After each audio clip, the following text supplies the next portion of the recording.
Okay, conclusion. In Malaysia, various policies have been established by the government to either fulfill public demands to say, okay, ini conclusion dia lah. Okay, settle for chapter 1 and then we will continue to chapter 2. Hari ni saya nak buat 3 chapter revision untuk hari ni.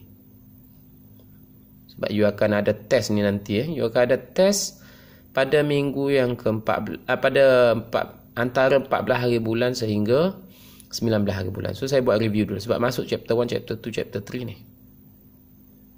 Chapter 4, chapter 5, chapter 6 semua sekali lah masuk. Tapi saya akan buat separuh dulu. Okay, chapter 2 semua chapter masuk untuk test ni.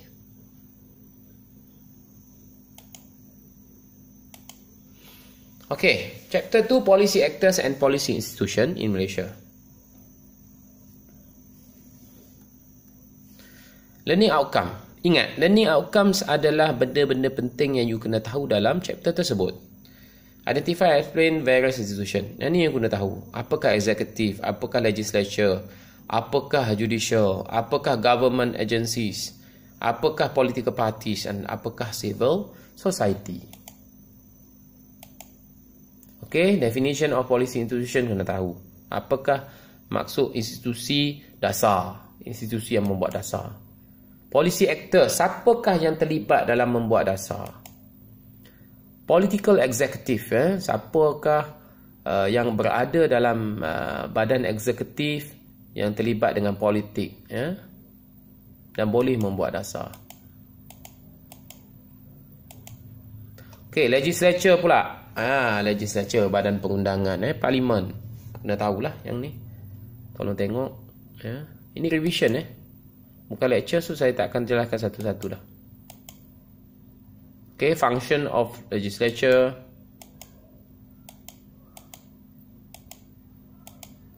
Okay, government agencies, kena tahu apakah agensi kerajaan. Kita ambil public admin, kita ambil public policy. Malulah kalau kita tak tahu tentang government agencies. Kita tak boleh bezakan antara badan berkanun, kita tak boleh bezakan antara jabatan kerajaan, kita tak boleh bezakan antara GLC dan sebagainya, government link companies. So rugilah, malu dan rugi kalau kita tak cari pasal benda ni. Tolonglah pada waktu yang terluang ini, tolong cari pasal agensi-agensi kerajaan ini supaya you lebih jelas untuk bersedia apabila you keluar dengan diploma in public administration dan seterusnya, sambung degree dan seterusnya master dan PhD nanti. Okey, NGO, siapakah NGO juga terlibat dalam pembuatan dasar. Political parties, of course. Macam sekarang ni Perikatan Nasional terdiri daripada BN, UMNO, Bersatu, PAS dan Sabah Sarawak dan sebagainya. Dan ini adalah terdiri daripada political party. Dan mereka ni mewakili political party masing-masing. Of course mereka akan membuat dasar. Okey, siapakah civil society? Ni pun you kena baca lah. Prime characteristic, apakah karakteristik untuk civil society ni? Okay, role, contribution of interest or pressure group ni. Methods to influence public policy, ada 2, direct dan indirect methods ni. Boleh baca juga.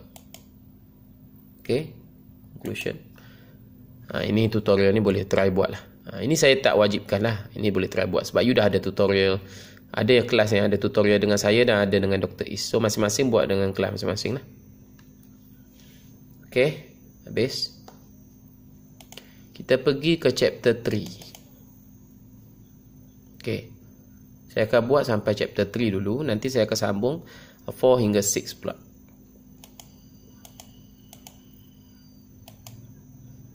Okay, public policy making process. Public policy making process ni adalah unik dan you boleh buat. Saya yakin you boleh buat dan cuba buat yang terbaik.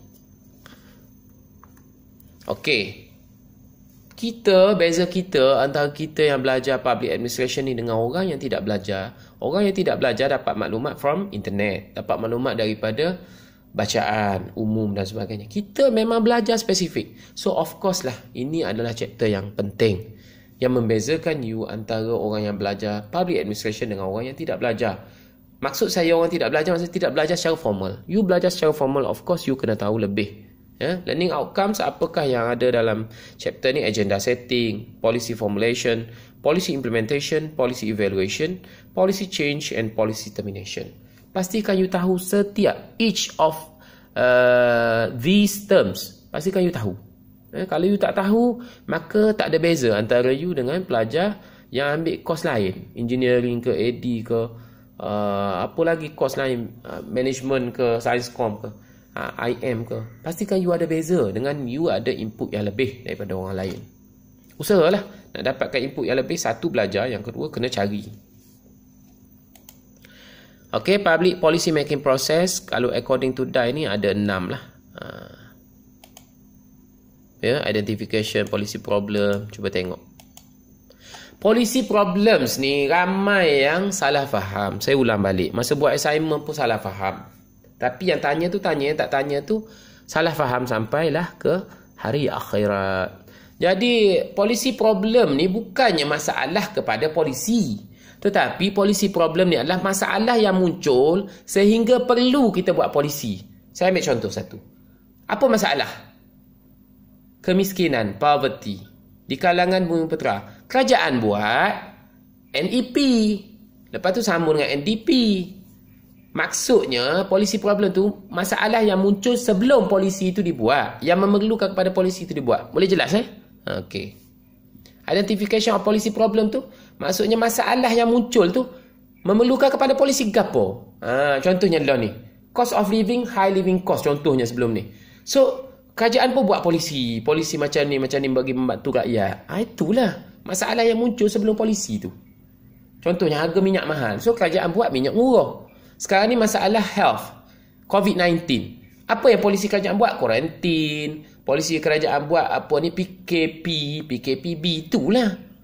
Maksudnya apa masalah? Masalah dia ialah COVID-19.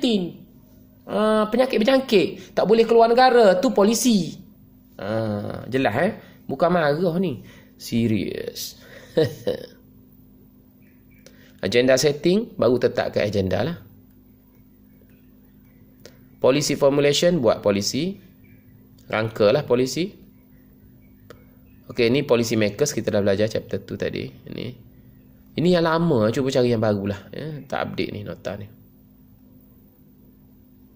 Kena carilah tu. Jangan harapkan orang lain cari, kita sendiri cari. Kita nak periksa Policy legitimation, keabsahan polisi ataupun mengesahkan polisi.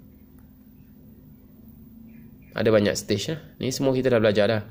Reading process ada 3 Lepas ketiga tu baru pergi pada raja. Lepas tu baru gazette lah, pada agung lah. Lepas tu baru announce. PM lah announce. Bukan agung announce PM. Lepas tu baru laksanakan. Lepas laksanakan, katakan lepas tahun, 2 tahun, 10 tahun, baru buat policy evaluation. Tapi 10 tahun lama sangat. Biasanya tahun, 2 tahun, 3 tahun dah boleh buat dah policy evaluation. Maknanya penilaian semula. Kalau tak elok, baiki. Kalau elok, teruskan. Ataupun tambah baik. Ataupun tukar polisi kalau dah tak sesuai lagi lah. Okay. Ataupun mansuhkan. Macam ISA dah mansuhkan zaman Datuk Najib dulu. So benda tu tak sesuai. Sebab ISA untuk zaman darurat tangkap yang berkaitan dengan komunis. So dah tak ada, buang lah. Komunis dah tak ada. Okay, boleh selesai chapter 3. Ini boleh buat sendirilah. Yang kelas saya, kelas Dr. Is lah. Masing-masing dah buat kan. Okay. Okay, habis. Sampai chapter 3 Saya buat sampai chapter 3 dulu. Nanti saya akan sambung sampai chapter 4 hingga 6 pula. Okay, thank you. Assalamualaikum. Diharap kalau ada masalah boleh tanya saya. Kelas A ke, kelas B ke, kelas dengan tutorial dengan saya ke, dengan Dr. Is, semua boleh tanya. Tak ada masalah. Tanyalah Okay, saya ulang sekali lagi. Test ni final test ni akan dibuat pada minggu tarikh dia 14 hingga 19. Ikut kelas you.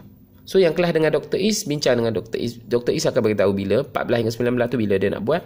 Kalau kelas saya akan buat pada saya akan beritahu. Ikut tutorial masing-masing kita akan buat. Boleh? Ataupun ikut waktu yang kita akan bincangkan nantilah. Yang penting di antara 14 hingga 19 tu. 19 hari bulan Jun ni. Okay. So tak lama lagi lah. Ya. Dalam seminggu lebih lagi. 2 minggu lagi lah. Seminggu lebih lah. Lepas tu apa lagi saya nak cerita. Soalan dia part A short essay. Short essay ada 3 jawab semua. Part B long essay ada 2 jawab 1. Boleh? So semua sekali jawab 4 lah. 3 short essay wajib jawab. Part A iaitu part B 2 soalan jawab 1 saja. Masa menjawab daripada pagi pukul 8 pagi sehingga 5 petang diberikan lah. Itu pulang kepada lecturer masing-masing lah. Tapi kalau saya 8 hingga 5 petang. Dan kena type kan. Bagi saya kena type. Yang Dr. Is tanya Dr. Is lah. Macam mana? Kelas saya kena type dan hantar melalui satu email. Yang kedua Island. Sebab kita nak bahan bukti tu.